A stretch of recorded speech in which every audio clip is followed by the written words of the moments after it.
사람은 누구나 한 번 사는 인생이고 하나밖에 없는 인생길을 걸어가야 합니다. 예수 그리스도를 믿고 하나님의 자녀된 우리는 성령 하나님의 인도하심을 받고 걸어가는데 인생길 끝에서 후회 없는 행복한 인생길을 걸어가려면 어떻게 해야 될까요? 성령 하나님의 인도를 받아야 합니다.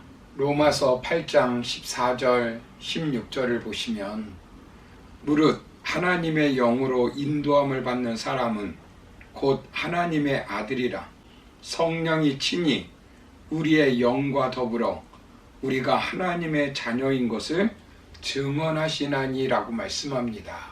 성도는 하나님의 영의 인도함을 받고 있다는 것입니다. 그렇다면 성령 하나님은 우리의 인생길을 어떻게 변화시켜 주십니까? 첫 번째로 성령님은 하나님의 뜻에 맞지 않는 인생길을 막음으로 변화시켜 주십니다. 사도 바울은 아시아에 가서 복음을 전하려고 했습니다. 여기 아시아는 소아시아와 지중해 사이에 있는 위치한 소아시아로서, 즉 오늘날로 얘기하면 트르키예를 말합니다. 신약시대에는 로마의 영토였습니다. 그런데 성령 하나님께서 어떻게 하셨습니까? 본문 6절을 보시면 성령이 아시아에서 말씀을 전하지 못하게 하시거늘 이렇게 말씀합니다. 사도 바울은 주님의 일을 하고자 하는 열정이 많았었지만 성령님께서는 그의 일을 막으셨습니다.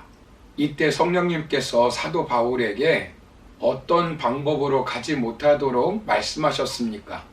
그 방법을 우리가 정확히는 알 수 없지만 오늘 말씀을 보시면 성령 하나님이 아시아에서 복음을 전하는 것을 막으셨다는 것입니다. 내적 충동을 일으키셨을 수도 있고 환상을 통해 막을 수도 있었고 아니면 이전에 선지자 실라를 통해서 성령님께서 성령 하나님의 뜻을 말씀하실 수도 있었습니다. 바로 이어지는 말씀을 보면 분명한 것은 그 길이 아니라고 계속 외적인 환경의 압력으로 막으셨다는 것입니다. 7절을 보시면 부르기아와 갈라디아 땅으로 다녀가 무시아 앞에 이르러 비두니아로 가고자 애씁니다.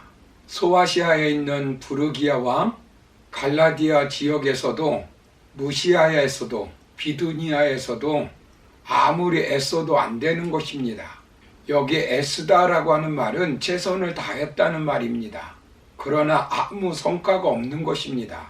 성령 하나님이 수많은 변수를 통해 이루어진 일어난 환경을 통해 그 길을 막는 것입니다.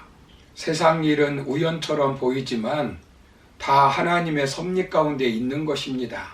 길이 막힐 때 그것을 끈기를 가지고 계속해서 나가야 할 길인지 아니면 멈춤으로 다른 길을 가야 하는지 잘 분별해야 합니다. 에베소서 2장 10절을 보시면 우리는 그가 만드신 바라 그리스도 예수 안에서 선한 일을 위하여 지으심을 받은 자니 이 일은 하나님이 전에 예비하사 우리로 그 가운데서 행하게 하려 하심이니라 라고 말씀합니다. 하나님이 예비하시는 길을 가고 있는지 아니면 내가 원하는 길을 가고 있는지 잘 분별해야 합니다. 하나님의 뜻을 이루는 길을 가고 있는지 아니면 내 뜻을 이루는 길을 가고 있는지 분별해야 합니다. 사탄의 유혹에 끌려 가고 있는 길인지 아니면 성령 하나님에 의해 이끌려 가고 있는지 잘 분별해야 합니다. 디모데후서 1장 14절을 보시면 우리 안에 거하시는 성령으로 말미암아 네게 부탁한 아름다운 것을 지키라 라고 말씀합니다.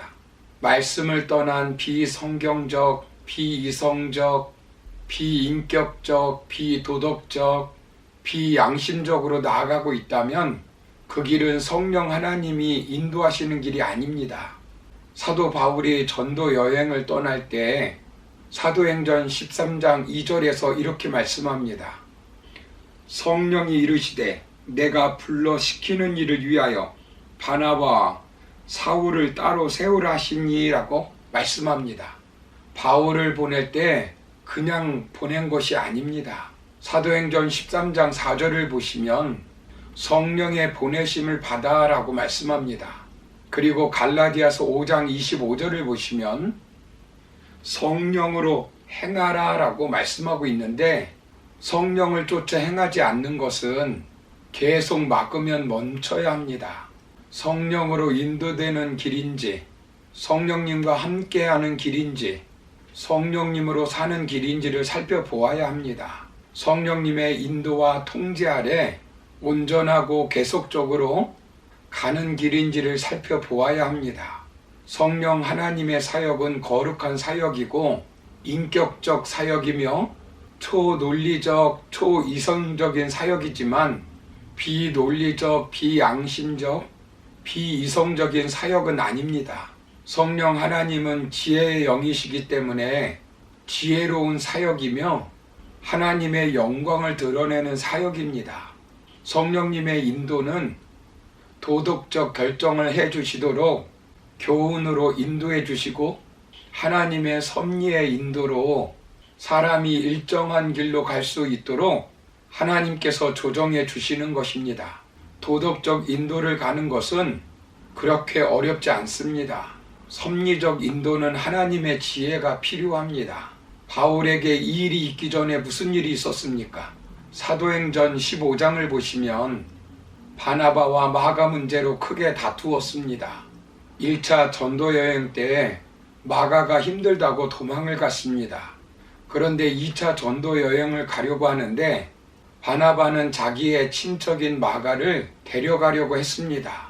그러나 사도 바울은 같이 가는 것은 옳지 않다고 주장하다가 서로 갈라지게 되었습니다. 사도 바울은 보란듯이 전도하여 효과를 내고 싶었을 것입니다. 자기의 옳음을 입증하고 자기의 뜻을 드러내고 싶었을 것입니다. 하나님의 영광보다는 자기 영광을 드러내고 싶었을 것입니다. 로마에 가서 복음을 전하는 수고보다는 편하고 익숙한 곳에서 바나바와 마가보다 더 큰 성과를 내고 싶은 경쟁적인 욕심이 있었을 것입니다. 그런데 성령님께서 어떻게 합니까? 본문 7절을 보시면 예수의 영이 허락하지 아니하시는지라 라고 말씀합니다. 사도 바울같이 성령 충만한 사람도 잘 분별하지 못하여 성령 하나님께서 막으시는데 상황에 예민하게 반응하지 못하고 하나님의 뜻을 깨닫지 못하고 계속 자기 뜻을 밀고 나가려고 했습니다. 우리도 마찬가지입니다. 성령 하나님이 그 길은 아니다, 그 방법은 아니다, 그 생각은 옳지 않다, 그 사람은 아니다, 그 사업은 아니다, 그렇게 생각하는 것은 아니다 라고 말할 때 즉각 예라고 인생의 방향을 바꾸지 못하는 것입니다. 사랑하는 성도 여러분, 우리 인생길에서 가장 성공하고 형통한 길은 성령 하나님의 인도를 받는 길입니다. 성령 하나님이 맡고 있다는 판단이 들면 즉각 멈추고 끊어버리고 미련 없이 비우고 성령 하나님이 이끄시는 방향을 인생길을 바꾸어야 합니다. 계속 그 길로 가면 그 길은 어떤 길이라고 성경은 말씀합니까? 잠언서 14장 12절을 보시면 어떤 길은 사람이 보기에 바르나 필경은 사망의 길이니라 라고 말씀합니다. 요나는 하나님이 원하시는 니느웨로 가서 회개의 메시지를 전하라고 명령하셨지만 이를 거부하고 정반대 방향인 다시스로 갔습니다. 그러다가 큰 폭풍을 만나고 바다에 던져져 물고기 뱃속에서 3일 동안 있게 되었습니다. 삼손은 하나님께서 주신 특별한 힘이 있었지만 하나님의 뜻을 거역하고 그 힘을 자신의 욕망을 채우는 데 사용하였습니다. 결국 블레셋 사람들에게 잡혀 두 눈을 잃고 노예가 되는 고난을 겪었습니다. 성령 하나님의 인도하심에 불순종하게 되면 사망의 길입니다. 그러므로 성령 하나님의 인도하심에 순종하여 이 땅에서 형통의 삶을 살아가는 저와 여러분의 삶이 되기를 주님의 이름으로 축원합니다. 감사합니다.